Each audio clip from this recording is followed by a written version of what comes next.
ಹಾಗಲಕಾಯಿ ಗೊಜ್ಜು ಮಾಡೋಕ್ಕೆ ಹಾಗಲಕಾಯಿ ಹುರಿತಾ ಇದ್ದೀನಿ. ಒಂದು ಹಾಗಲಕಾಯಿ ತಗೊಂಡಿದ್ದೀನಿ. ಒಂದು ಹಾಗಲಕಾಯಿ ತೊಗೊಂಡು ಹೆಚ್ಚಿ ಕ್ಲೀನಾಗಿ ತೊಳೆದು ಹೆಚ್ಚಿ ಹುರಿತಾ ಇದ್ದೀನಿ. ಇದರಲ್ಲಿ ಕಡಲೆಬೇಳೆ, ಹೆಸರುಬೇಳೆ, ಉದ್ದಿನಬೇಳೆ, ತೊಗರಿಬೇಳೆ, ಸ್ವಲ್ಪ ಕರಿಬೇವು ಇವೆಲ್ಲ ಇಷ್ಟೊಂದು ಹಾಕಿ ಹುರಿದು ಮಿಕ್ಸಿ ಮಾಡ್ಕೊಂಡು ಇಟ್ಕೊತೀನಿ. Hi friends, ಹೇಗಿದ್ದೀರೆಲ್ಲರೂ? ಬನ್ನಿ ಇವತ್ತು ಹಾಗಲಕಾಯಿ ಗೊಜ್ಜು ಮಾಡೋಣ. ಅದಕ್ಕೆ ಏನೇನು ಬೇಕು ಅಂತ ಒಂದು ಸರಿ ನೋಡ್ಕೊಂಬರೋಣ. ಇದು ಹಾಗಲಕಾಯಿ, ಒಂದು ಹಾಗಲಕಾಯಿ ಇತ್ತು, ಅದನ್ನೆಲ್ಲ ಹೆಚ್ಕೊಂಡು ಕ್ಲೀನಾಗಿ ತೊಳ್ಕೊಂಡು ಹೆಚ್ಕೊಂಡು ಸ್ವಲ್ಪ ಹುರ್ಕೊಂಡು ಇಟ್ಕೊಂಡಿದ್ದೀನಿ. ಇದು ಕಡಲೆಬೇಳೆ, ಉದ್ದಿನಬೇಳೆ, ಹೆಸರುಬೇಳೆ ಹಾಕಿ ಕ್ಲೀನಾಗಿ ಇವನು ಹುರಿದು ಇಟ್ಕೊಂಡಿದ್ದೀನಿ.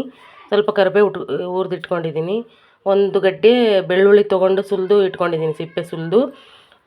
ಒಂದು ಸ್ವಲ್ಪ ಹಸಿ ಕೊಬ್ಬರಿ ಇಟ್ಕೊಂಡಿದ್ದೀನಿ, ಸ್ವಲ್ಪ ಉಪ್ಪು ಇಟ್ಕೊಂಡಿದ್ದೀನಿ. ಆಮೇಲೆ ಒಣಮೆಣ್ಸಿಕಾಯಿ, ಒಂದು ಟೊಮೊಟೊ, ಸ್ವಲ್ಪ ಬೆಲ್ಲ, ಇಷ್ಟು ಐಟಮ್ಸ್ನೂ ಹಾಕಿ ಮಿಕ್ಸಿ ಮಾಡ್ಕೊಂಬಿಡೋಣ ಹಾಗಲಕಾಯಿ ಬಿಟ್ಟು. ಆಮೇಲೆ ಒಗ್ಗರಣೆ ಹಾಕೋಕ್ಕೆ ಹಸಿಮೆಣ್ಸಿನ್ಕಾಯಿ, ಸ್ವಲ್ಪ ಹಸಿಮೆಣ್ಸಿನ್ಕಾಯಿ, ಒಣಮೆಣ್ಸಿನ್ಕಾಯಿ, ಈರುಳ್ಳಿ ಹೆಚ್ಚಿಟ್ಕೊಂಡಿದ್ದೀನಿ. ಸ್ವಲ್ಪ ಹುಣಸೆಹಣ್ಣು ನೆನೆಸಿಟ್ಕೊಂಡಿದ್ದೀನಿ. ಆಮೇಲೆ ಇದ್ರದ್ದು ರಸ ತೆಗೆದು ಬಿಡೋದು ಪಲ್ಯ ಮಾಡಿದ್ಮೇಲೆ. ಹಾಗಲಕಾಯಿ ಪಲ್ಯ ಥರನೇ ಗೊಜ್ಜು, ಹಾಗಲಕಾಯಿ ಗೊಜ್ಜು ಮಾಡೋಕ್ಕೆ. ಅದು ಚಪಾತಿಗೆ, ಅನ್ನಕ್ಕೆ ಮತ್ತು ಮುದ್ದೆಗೆ ಎಲ್ಲದಕ್ಕೂ ಬರುತ್ತೆ. ಸಖತ್ತಾಗಿರುತ್ತೆ. ಒಂದು ಸರಿ ಮಾಡ್ಕೊಳೋಣ, ತಿನ್ಕೊಳೋಣ. ಏನಂತೀರಾ? ಮಾಡೋದೊಂದು ಸರಿ ತೋರಿಸ್ತೀನಿ. ಆಮೇಲೆ ಇಷ್ಟು ಐಟಮ್ಸು ಹಾಕಿ ಮಿಕ್ಸಿ ಮಾಡ್ಕೊಳೋಣ ಈಗ. ಓಕೆ, ಬನ್ನಿ. ಇವಾಗ ಹಾಗಲಕಾಯಿ ಗೊಜ್ಜಿಗೆ ಬಾಣಲಿ ಇಟ್ಟು ಅದರೊಳಗೆ ಸ್ವಲ್ಪ ಎಣ್ಣೆ ಹಾಕಿದ್ದೀನಿ. ಎಣ್ಣೆ ಬಿಸಿ ಆಗ್ತಾ ಇದೆ. ರುಬ್ಕೊಂಡ್ನೆಲ್ಲ ಅದು ಇದು ಮಸಾಲೆ ಒಗ್ಗರಣೆಗೆ. ಎಣ್ಣೆ ಕಾದ ತಕ್ಷಣ ಈರುಳ್ಳಿ, ಮೆಣಸಿನ್ಕಾಯಿ ಹಾಕಿ ಸಾಸಿವೆ, ಜೀರಿಗೆ, ಸ್ವಲ್ಪ ಕರಿಬೇವು, ಸ್ವಲ್ಪ ಇಲ್ಲಿ ಪುಟಾಣಿ ಪುಡಿ, ಹುಚ್ಚೆಳ್ಳು ಪುಡಿ ಅಂದರೆ ಗುರ ಪುಡಿ, ಅರಿಶಿನ ಪುಡಿ, ಸ್ವಲ್ಪ ಸಾಂಬಾರು ಪುಡಿ ಇಷ್ಟು ಇಟ್ಕೊಂಡಿದ್ದೀನಿ. ಬನ್ನಿ ಮಾಡೋಣ. ಓಕೆ,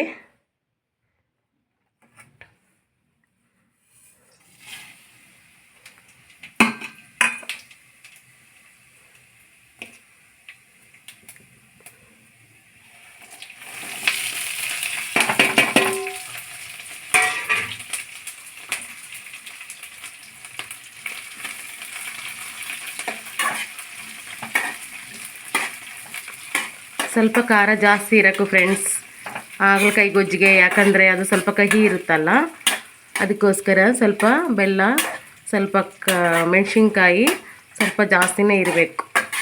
ಹಾಗಾದರೆ ಸ್ವಲ್ಪ ಟೇಸ್ಟಾಗಿ ಬರುತ್ತೆ. ಏನಂತೀರಾ? ಸ್ವಲ್ಪ ಉರಿ ಜಾಸ್ತಿ ಮಾಡೋಣ. ಸ್ಲಿಮ್ಮಾಗಿ ಇಟ್ಟಿದ್ದೆ, ಬೇಗ ಮಾಡೋಕ್ಕೆ ಸ್ವಲ್ಪ ಉರಿ ಜಾಸ್ತಿ ಇಟ್ಕೊಂಡು ಅವಾಗವಾಗ ಇದನ್ನು ಈ ಥರ ಕೈ ಆಡಿಸ್ಕೊಂಡು ಇರಬೇಕು. ಇಲ್ಲಾಂದರೆ ತಳ ಹಿಡಿದು ಬಿಡುತ್ತೆ. ಎಣ್ಣೆ ಸ್ವಲ್ಪ ಹಾಕಿದ್ದೀನಿ.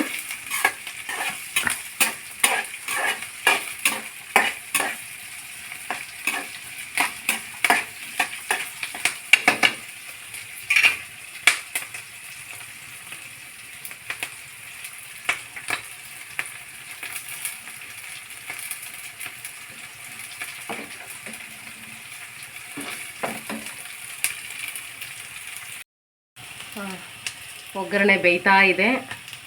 ಮಸಾಲೆ ರುಬ್ಕೊಂಡಿರೋದನ್ನ ಇದನ್ನು ಅದಕ್ಕೆ ಹಾಕ್ಕೊಂಬಿಡೋಣ.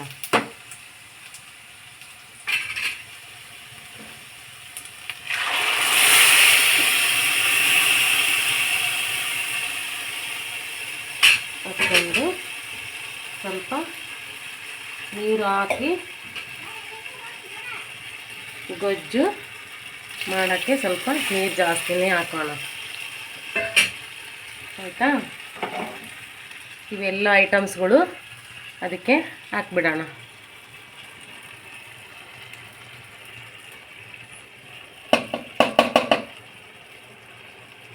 ನಾನು ಒಂದು ಕೈಯಲ್ಲಿ ಫೋನ್ ಇಟ್ಕೊಂಡಿದ್ದೀನಿ ಫ್ರೆಂಡ್ಸ್, ಒಂದು ಕೈಲಿ ಮಾಡ್ತಾಯಿದ್ದೀನಿ. ಹಾಗಾಗಿ ಹಾಗಾಗಿ ಸ್ವಲ್ಪ ಇದು ಅನ್ನಿಸ್ಬೋದು.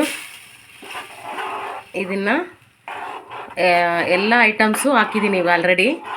ಸ್ವಲ್ಪ ಕುದಿಯೋಕ್ಕೆ ಬಿಡೋಣ. ಕುದ್ಮೇಲೆ ಹೇಗಾಯಿತು ಏನು ಅಂತ ತೋರಿಸ್ತೀನಿ ಫ್ರೆಂಡ್ಸ್. ಓಕೆ, ಈ ಹಾಗಲಕಾಯಿ ಗೊಜ್ಜು ಯಾರಿಗೆಲ್ಲ ಇಷ್ಟ ಕಮೆಂಟ್ ಮಾಡಿ. Okay, bye friends. ಲೈಕ್ ಮಾಡಿ, ಶೇರ್ ಮಾಡಿ, ಕಮೆಂಟ್ ಮಾಡಿ. Okay, thank you. Wow, super ಹಾಗಲಕಾಯಿ ಗೊಜ್ಜು ಸೂಪರ್ ಆಗಿದೆ ಫ್ರೆಂಡ್ಸ್. ನೋಡಿ ಎಷ್ಟು ಚೆನ್ನಾಗಿದೆ. ಚಪಾತಿಗೆ, ಮುದ್ದೆಗೆ, ಅನ್ನಕ್ಕೆ ಎಲ್ಲದಕ್ಕೂ ಹಾಕೊಂಡು ತಿನ್ಬೋದು. ಸಖತ್ತಾಗಿದೆ. Thank you friends. ಯೂಟ್ಯೂಬ್ ಚಾನಲ್ಗೆ ಹೋಗಿ ನೋಡಿ friends. RB digital studio YouTube channel ಅಂತ ಇದೆ, ಹೋಗಿ ನೋಡಿ. Okay, thank you. Bye bye.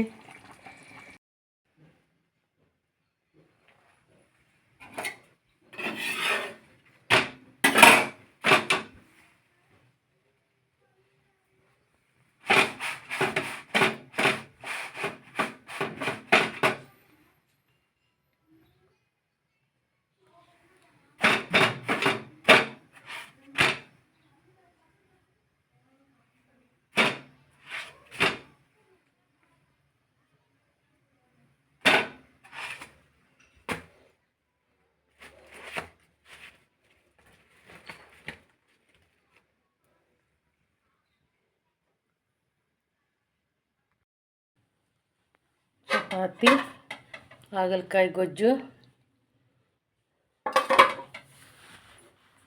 Ready ಆಯಿತು ನೋಡಿ ಫ್ರೆಂಡ್ಸ್. ಬನ್ನಿ ಊಟ ಮಾಡೋಣ. ಎಲ್ಲರೂ ಬನ್ನಿ ಊಟ ಮಾಡೋಣ. ನೋಡಿ ಚಪಾತಿ,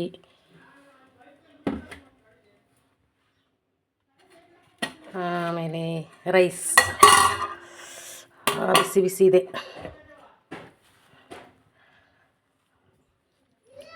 ಬನ್ನಿ ಫ್ರೆಂಡ್ಸ್ ಊಟ ಮಾಡೋಣ. ಹಾಗಲಕಾಯಿ ಗೊಜ್ಜು, ಚಪಾತಿ, ರೈಸ್. ಓಕೆ, ಇಷ್ಟ ಆದರೆ ಶೇರ್ ಮಾಡಿ, ಕಮೆಂಟ್ ಮಾಡಿ. Okay, bye friends.